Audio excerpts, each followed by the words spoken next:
Thailand has long been known as one of the cheapest travel destinations in the world. For many years, that reputation was well-deserved. Backpackers on shoestring budgets could navigate the country for months, while holidaymakers found their currency stretched further here than almost anywhere else. The promise was simple: exotic landscapes, vibrant culture, world-renowned cuisine, all accessible for a fraction of the cost of a comparable trip in the West. This image of an affordable paradise became deeply ingrained in the global travel consciousness, passed down through guidebooks, word-of-mouth tales from returning travelers, and, more recently, countless online articles and videos. This long-standing perception created a powerful draw, establishing Thailand as a rite of passage for young travelers and a go-to sanctuary for those seeking to escape the high costs of their home countries. The country's tourism infrastructure grew around this very model: budget-friendly guest houses, inexpensive street food stalls on every corner, and local transport options that made getting around remarkably economical. For decades, the maths was straightforward and appealing. One could live comfortably, eat exceptionally well, and experience a rich and diverse culture without the constant financial pressure that often accompanies international travel. That was the dream, and for a long time it was the reality. But in recent years, the cost of traveling in Thailand has changed, quietly and in ways many visitors don't realize until they arrive. The familiar narrative of the ultra-cheap haven has started to diverge from the on-the-ground reality. While it remains a destination that can offer value, the automatic assumption that it will be inexpensive for everyone, everywhere, is no longer a reliable guide. Subtle shifts in the economy, evolving tourism strategies and global inflationary pressures have begun to rewrite the financial equation of a Thai holiday. The change has not been a sudden price shock, but rather a gradual and uneven creep upwards that can catch unprepared travelers by surprise. In this analysis, we will break down why Thailand isn't as cheap as it used to be. We will examine the historical factors that built its reputation for affordability, explore the specific economic and social changes that have altered the landscape in recent years. We will look at the real costs of accommodation, food and transport in 2026, and discuss the so-called Instagram tax in popular areas. Finally, we will consider who Thailand still makes sense for today and who might leave feeling that the value proposition has diminished. This is not a story of fantasy, but a factual look at the reality before you book. To understand why Thailand's prices are changing today, we must first look at the foundations that made it so affordable for decades. The primary factor was the country's economic structure. For a long time, Thailand's economy featured relatively low labor costs compared to Western nations. This meant that the price of services, from a hotel room being cleaned, from a meal being prepared, or a taxi being driven, was significantly lower. This wasn't a temporary discount for tourists. It was a direct reflection of the domestic cost of living and local wage standards. For international visitors arriving with stronger currencies like the US dollar, the British pound, or the euro, the exchange rate created an immediate and powerful sense of purchasing power. This economic reality was amplified by a deliberate government strategy to promote tourism as a key pillar of national development. Starting in the latter half of the 20th century, Thailand actively courted international visitors, understanding that tourism could bring in vital foreign currency and create widespread employment. The initial focus was largely on volume, attracting as many travelers as possible.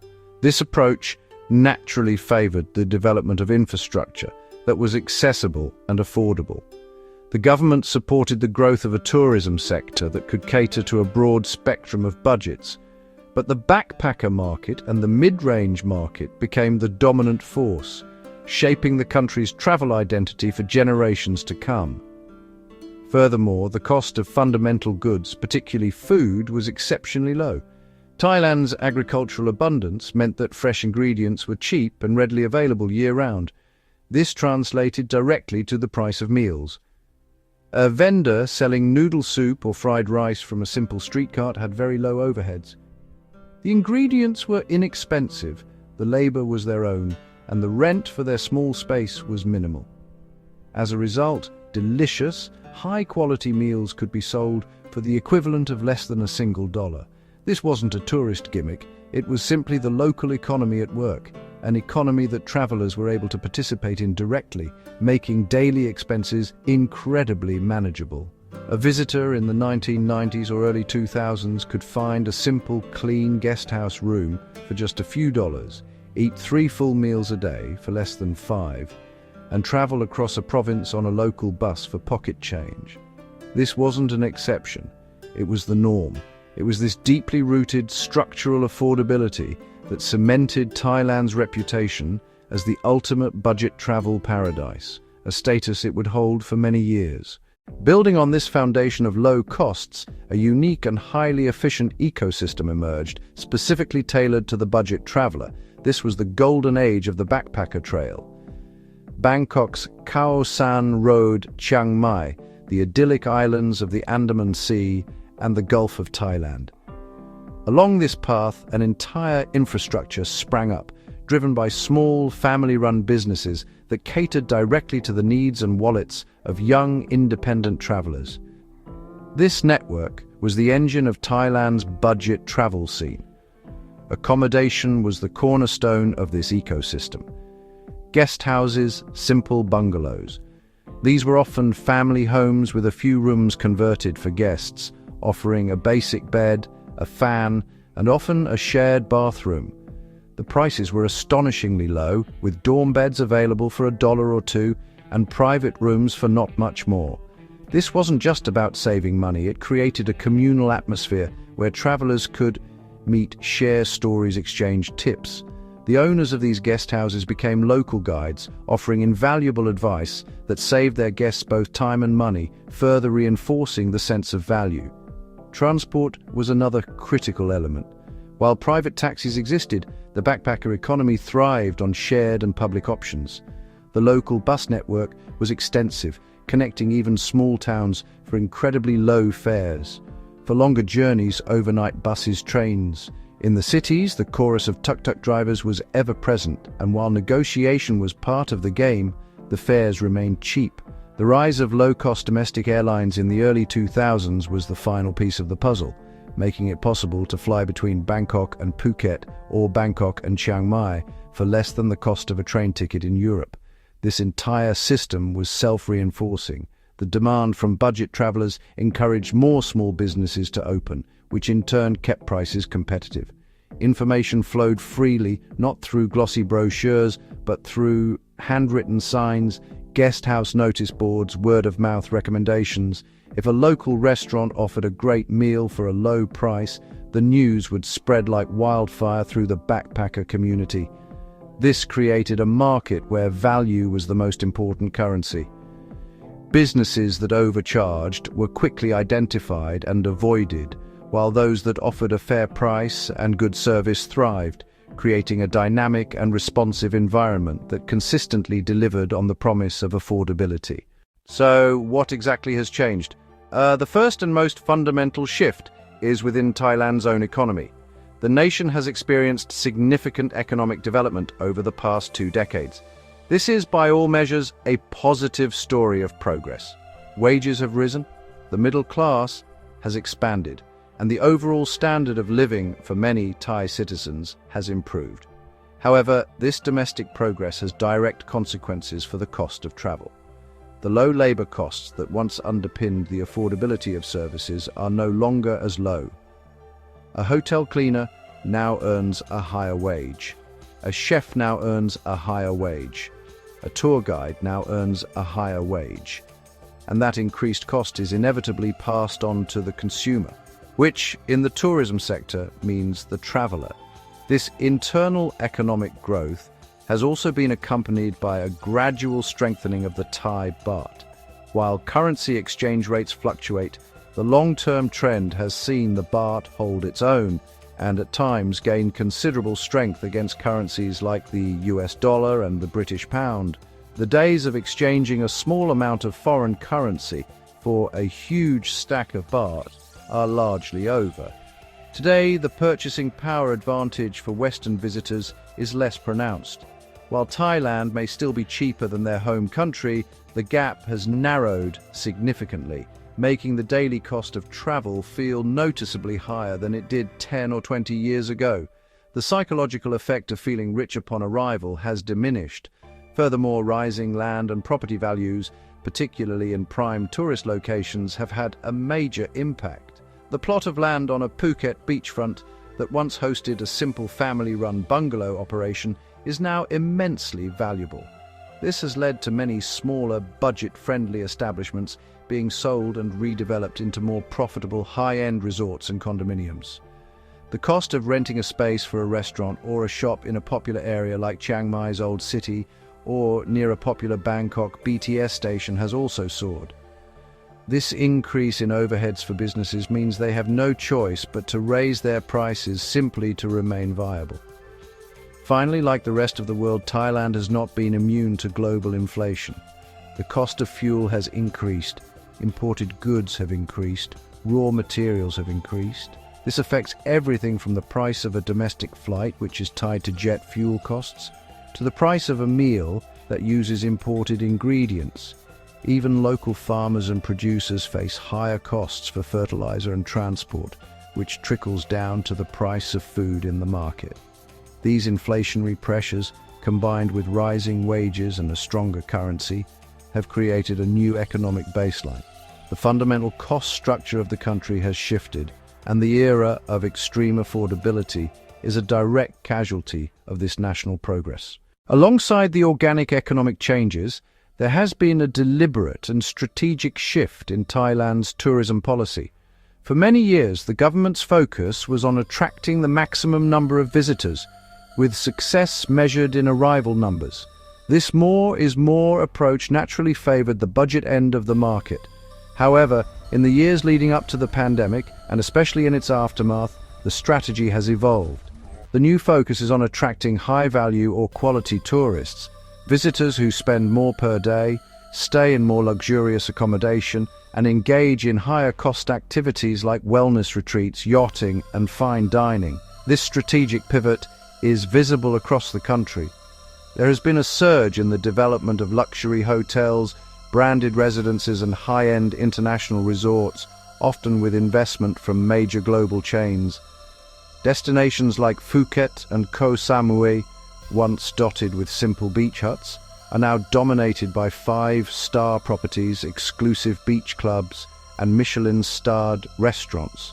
While budget options still exist, they are increasingly pushed to the peripheries, away from the prime beachfront locations. The government and the Tourism Authority of Thailand are actively promoting this premium image, targeting markets with higher disposable incomes, subtly moving away from the backpacker-centric marketing of the past.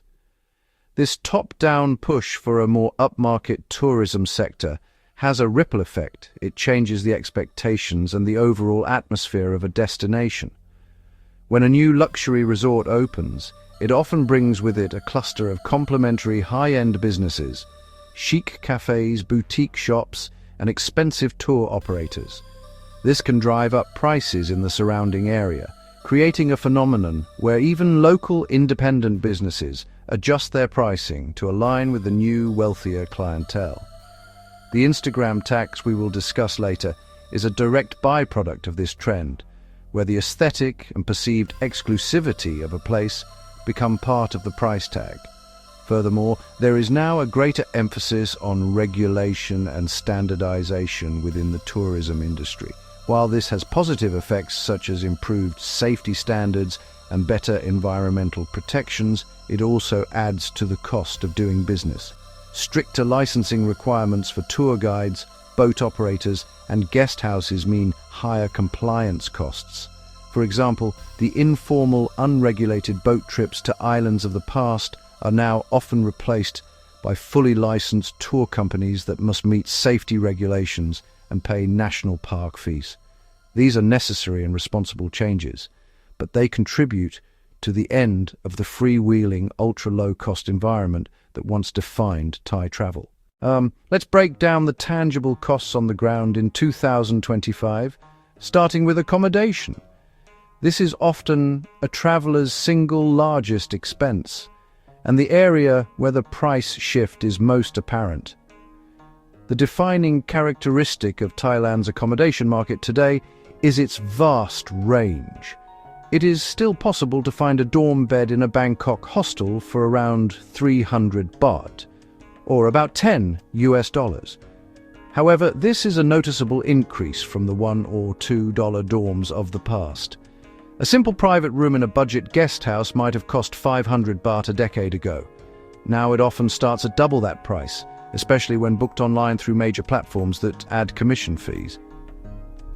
The mid-range, which once offered incredible value, has seen significant price inflation. A comfortable, air-conditioned hotel room in Chiang Mai used to be $40 or $50 a night.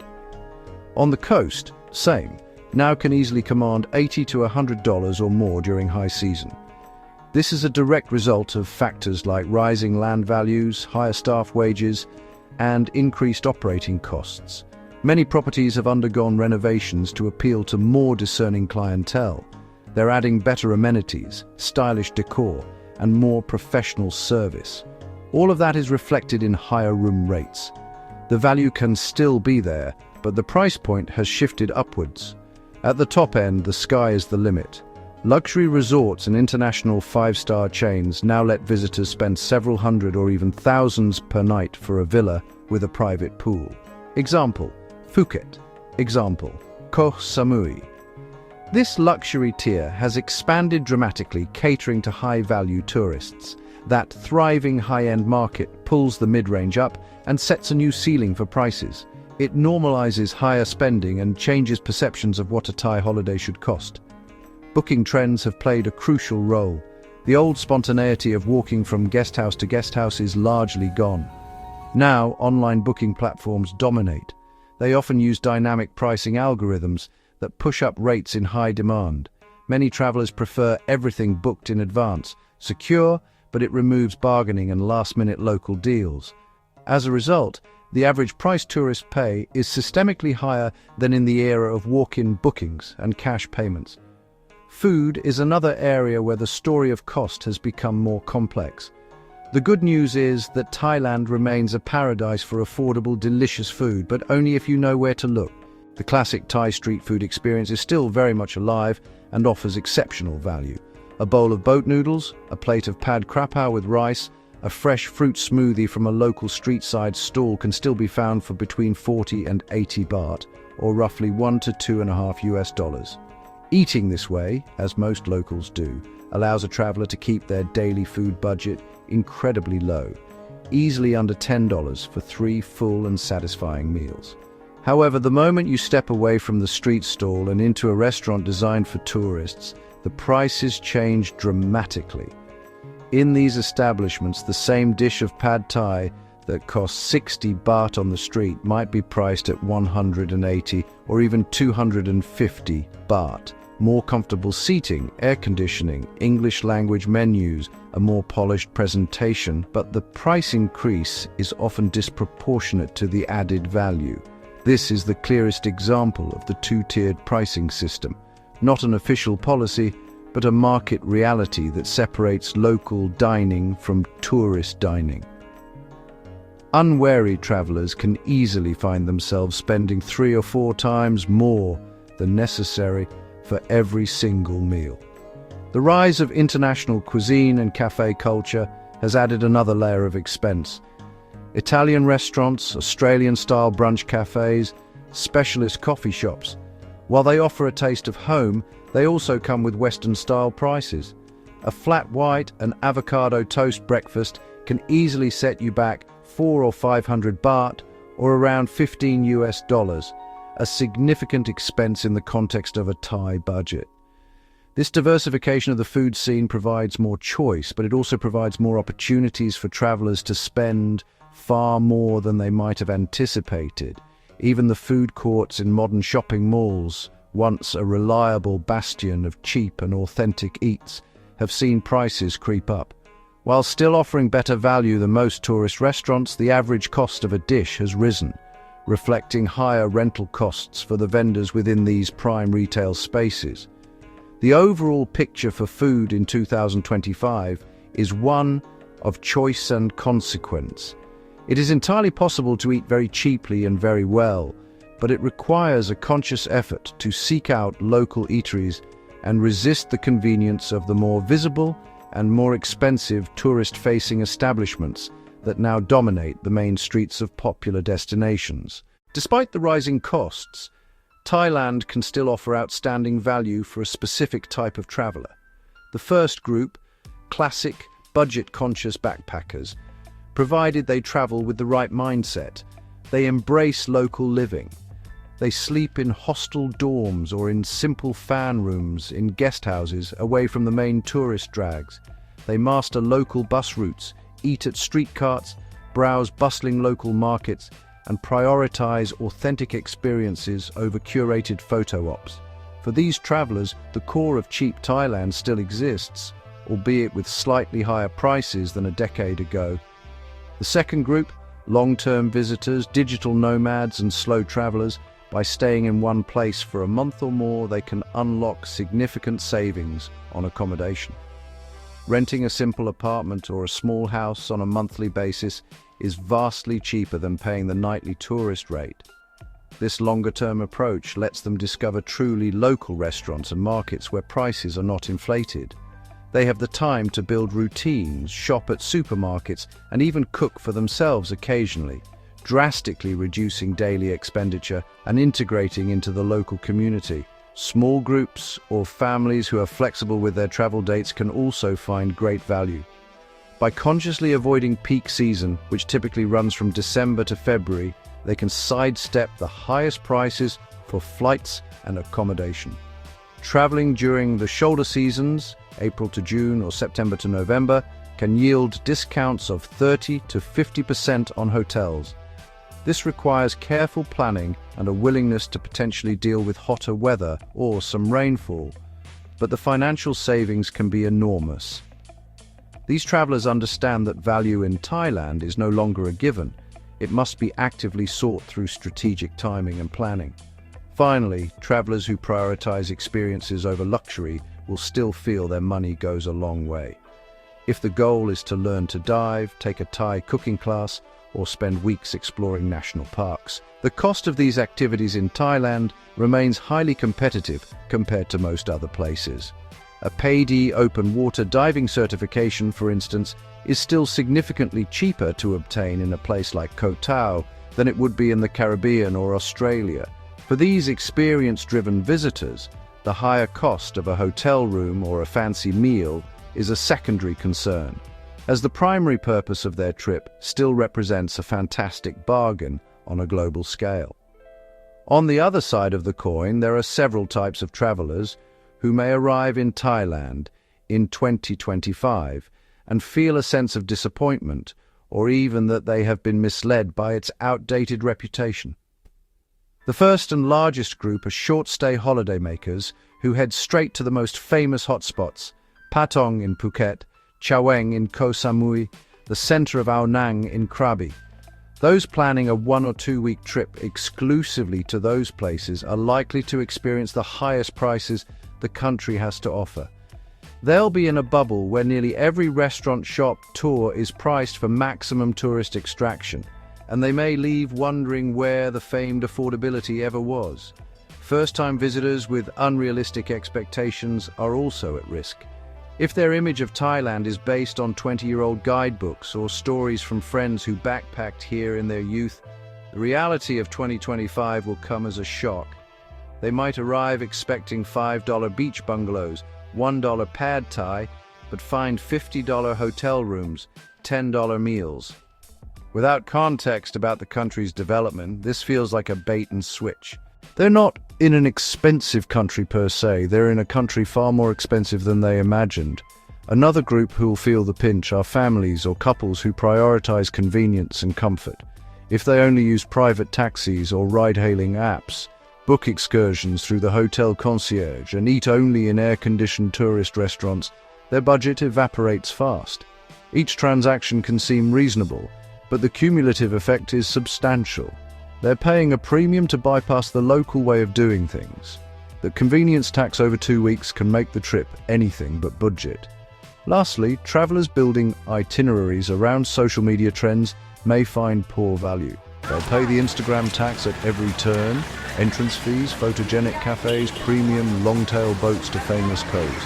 They might get the photos they wanted, but the experiences can feel crowded, commercialized, and poor value for money. That constant pressure to spend on manufactured photo ops can steal the genuine charm and affordability just a few streets away, leaving a hollow, expensive trip. In conclusion, the narrative of Thailand as the ultimate, effortlessly cheap travel destination belongs to a previous era. The country has changed, matured, and developed. Its economy has grown, wages have risen, and its tourism strategy has pivoted towards a higher value market.